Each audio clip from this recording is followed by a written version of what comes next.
क्योंकि उसे एक ऐसा वरदान प्राप्त है कि कोई भी शक्ति उसे पहचान नहीं पाएगी, लेकिन हम उसे ढूंढ लेंगे और वो हमारी सेना में सबसे ताकतवर योद्धा बनेगा।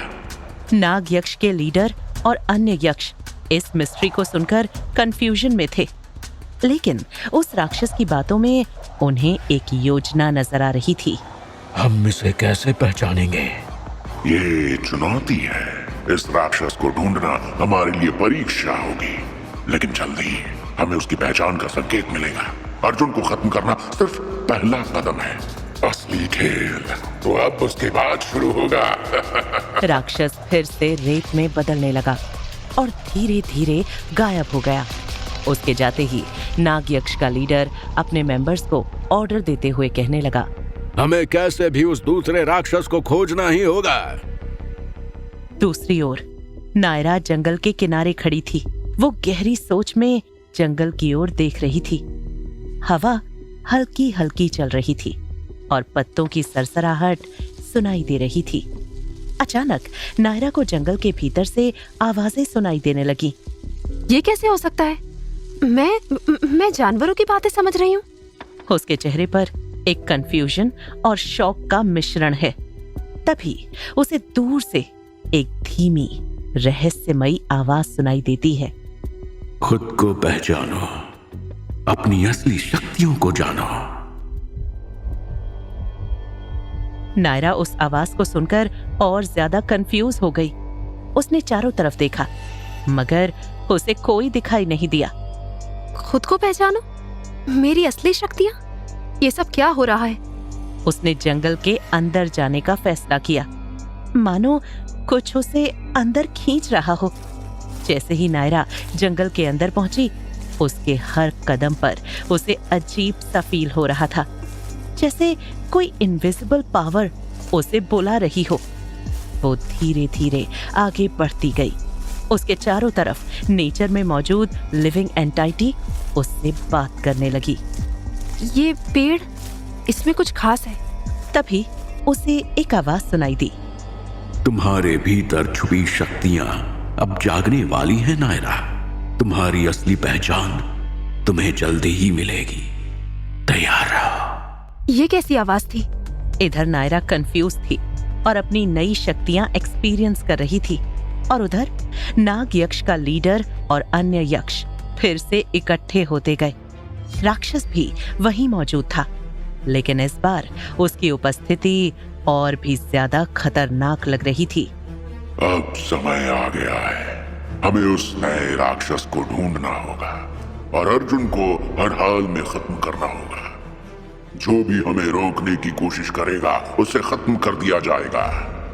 हम पूरी ताकत से उसे ढूंढेंगे। यह लड़ाई जल्दी हमारे पक्ष में होगी।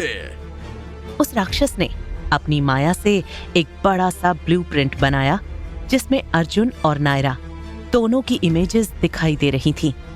ये दोनों ही महत्वपूर्ण हैं, लेकिन हमें जल्द ही उस दूसरे राक्षस की पहचान करनी होगी।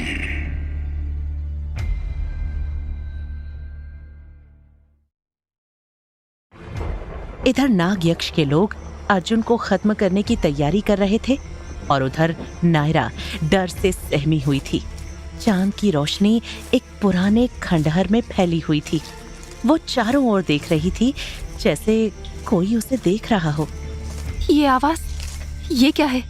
अचानक एक गहरी आवाज गूंज उठी। खुद को पहचानो नायरा, तुम कोई आम लड़की नहीं हो, तुम कमजोर नहीं हो। अपनी शक्ति पहचानो, तुम हर मुश्किल का सामना कर सकती हो। कौन हो तुम और मुझसे क्या चाहते हो? मैं तुम्हें तुम्हारी असलियत बताना चाहता हूं। मैं चाहता हूं कि तुम खुद को पहचानो। तुम किसी से कम नहीं हो नायरा। लेकिन मेरे साथ ये सब क्यों हो रहा है? मुझे जानवरों की भाषा कैसे समझ आ रही है? मैं उनकी बातें क्यों सुन पा रही हूँ? सिर्फ यही नहीं, तुम और भी बहुत कुछ कर सकती हो नायरा। नहीं, मुझे ये सब नहीं चाहिए। वो रोने लगी और उसका दिल तेजी से धड़क रहा था। नायरा, तुम अकेली नहीं हो, मैं तुम्हारे पास हूँ। तुम्हें अपने डर का सामना करना होगा। पर मैं क्या करूंगी? ये सारी आवाजें मुझे डरा रही हैं। ये सिर्फ तुम्हारे अंदर की शक्ति है जो जगाने की कोशिश कर रही है। तुम अपनी असली पहचान को जानती हो। उधर नायरा अपने डर और नई शक्ति के बीच कंफ्यूज थी और इधर अर्जुन गुस्से से भरा अपने कमरे में अकेला था। उसकी आंखों में आंसू थे। उसने अपना फोन निकाला और एक फोटो निकाली जिसमें कैलाश और एक औरत साथ थे। आप कहाँ थे बाबा? इतने सालों तक कहाँ चले गए थे? अब क्यों लौट आए? सबने कहा कि आप मुझे छोड़कर चले गए। अर्जुन को उसका बचपन याद आने लगा। उसकी माँ अस्पताल के बिस्तर पर रोते हुए अर्जुन को पकड़े हुए। जैसे जैसे वो याद करता उसके मन में और भी दर्द भर जाता और वो रोने लगता। क्या मैं इतना बुरा था? आप छोड़कर क्यों गए? सबने कहा कि आप बस चले गए, लेकिन क्या आपने सोचा कि मैंने क्या सहा? अगर मेरे जन्म लेते ही मां की जान चली गई तो इसमें मेरी क्या गलती? मुझे तो कुछ पता भी नहीं था। लोगों ने क्या क्या नहीं कहा मुझे। मनहूस कहा मुझे। आपके होते हुए भी किसी अनाथ की जिंदगी जीने को मजबूर था मैं। आपने ऐसा क्यों किया पापा? इतने में विराज कमरे में आया। उसे आता देख अर्जुन ने जल्दी से अपने आंसू पोंछे। क्या हुआ अर्जुन, तुम ठीक तो हो? तुम इतने गुस्से से वहां से चले आए? नहीं, मैं ठीक हूं, बस मुझे कुछ देर अकेले रहना था। क्या तुम रो रहे हो? नहीं, मैं कहाँ रो रहा हूं। अर्जुन, मुझे ऐसा क्यों लग रहा है जैसे तुम हमसे कुछ छुपा रहे हो। गुफा में भी कैलाश को देखने के बाद तुम बहुत हैरान हो गए और आज भी तुम उस पर इतना गुस्सा कर रहे थे। मैंने तुम्हें कभी भी इतना इंपल्सिव होते हुए नहीं देखा। क्या तुम्हें कैलाश के बारे में कुछ पता है? नहीं, मुझे नहीं पता। मैं तो बस थोड़ा इम्पेशेंट हो गया था। ठीक है, अगर तुम कहते हो तो मान लेता हूं, लेकिन अर्जुन, अगर तुम्हारे मन में कोई भी बात हो तो तुम हमसे शेयर कर सकते हो। अब तो हम एक टीम है ना, हम एक दूसरे के प्रॉब्लम सॉल्व कर सकते हैं। अर्जुन ने बस हाँ में सिर हिला दिया। मैं ये कहने आया था कि डीसीपी सर ने सबको बुलाया है, हमें निकलना होगा। अर्जुन ने अपना सिर हिलाते हुए हाँ का इशारा किया। विराज वहां से चला गया। अर्जुन ने अपने आंसू पोंछे और सच का सामना करने के लिए तैयार हो गया। डीसीपी ने सभी को एक रूम में इकट्ठा किया।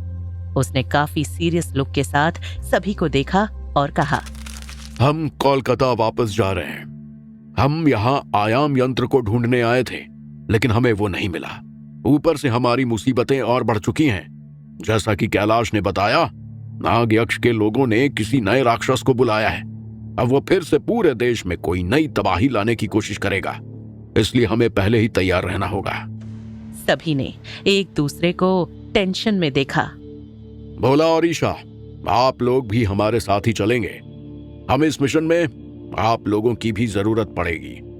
इस सफर की वजह से हमें यह तो पता चल गया कि हमारी टीम में सिर्फ नॉर्मल लोग नहीं हैं, और अगर हम कोशिश करें तो नाग यक्ष को हरा सकते हैं। इस सफर की वजह से हमारी पावर्स बढ़ी हैं। क्यों नहीं सर, हम सब साथ में लड़ेंगे। इतने टाइम से हम सब ने एक साथ एक टीम की तरह इतने मुश्किलों का सामना किया है। अब ये हमारी भी जिम्मेदारी है कि हम आने वाली इस मुसीबत से लड़ने में आपकी मदद करें। हम सब साथ हैं, हम किसी भी खतरे का सामना करेंगे। टीम कोलकाता जाने लगी। रास्ते में सबके दिमाग में कुछ न कुछ चल रहा था। नायरा को रास्ते में आने वाले सभी जानवरों की आवाज सुनाई दे रही थी और उसके कानों में वही अनजानी आवाज भी गूंज रही थी। कौन है? किसकी आवाज है ये? कौन है जो मुझे ये सारी बातें बोल रहा है? ये सब कैसे हुआ? कुछ दिनों पहले तक तो मैं बिल्कुल नॉर्मल थी। उस छलावा बाजार से निकलने के बाद ही मेरे साथ ये सब हो रहा है। क्या मुझे इन लोगों को बताना चाहिए? लेकिन जब मुझे खुद नहीं पता कि मेरे साथ क्या हो रहा है, तो मैं इन लोगों को क्या बताऊं? वहीं ईशा नायरा को देखते हुए मन में सोच रही थी। तुम्हारे साथ बहुत नई चीजें होने वाली है नायरा। अब तुम पहले वाली नायरा नहीं रही। लेकिन अगर मेरा डर भी सच हो गया तो आगे बहुत बड़ी मुसीबत आने वाली है, जिसका अंदाजा अभी किसी को नहीं है। वहीं भोला खिड़की से बाहर देखते हुए काफी खुश होकर सोच रहा था। कितना अजीब है ना ये सब। बचपन से ही मैं इन सब चीजों के बारे में जानता था, और देखो, आज मेरी किस्मत मुझे वही ले जा रही है। अर्जुन के मन में भी कई सवाल दौड़ रहे थे। आप कहाँ चले गए पापा? क्या आप फिर से मुझे छोड़कर चले गए? आपने तो मुझे पहचाना तक नहीं। एक लंबे सफर के बाद सब कोलकाता जा पहुंचे, जहां चारों तरफ काफी टेंशन का माहौल था। चारों ओर लोग भाग दौड़ कर रहे थे। मुझे अपने पापा से मिलना है, सच्चाई जानने के लिए। क्या आप सबको भी ऐसा लगता है कि यहाँ का माहौल अलग सा है? हाँ, तुम सही कह रही हो।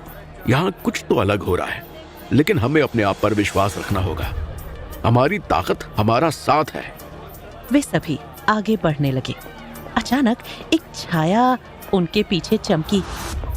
ग्रुप में किसी ने भी उसे नोटिस नहीं किया।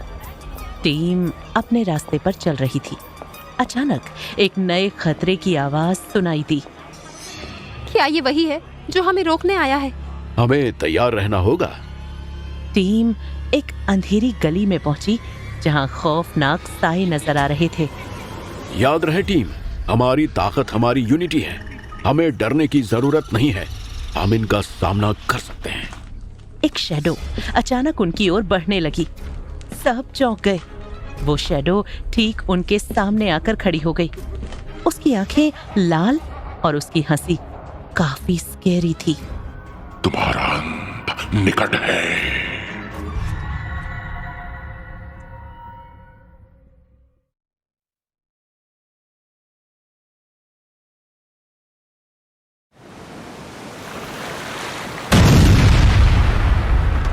अरे भागो, मंदिर में ब्लास्ट हो गया है।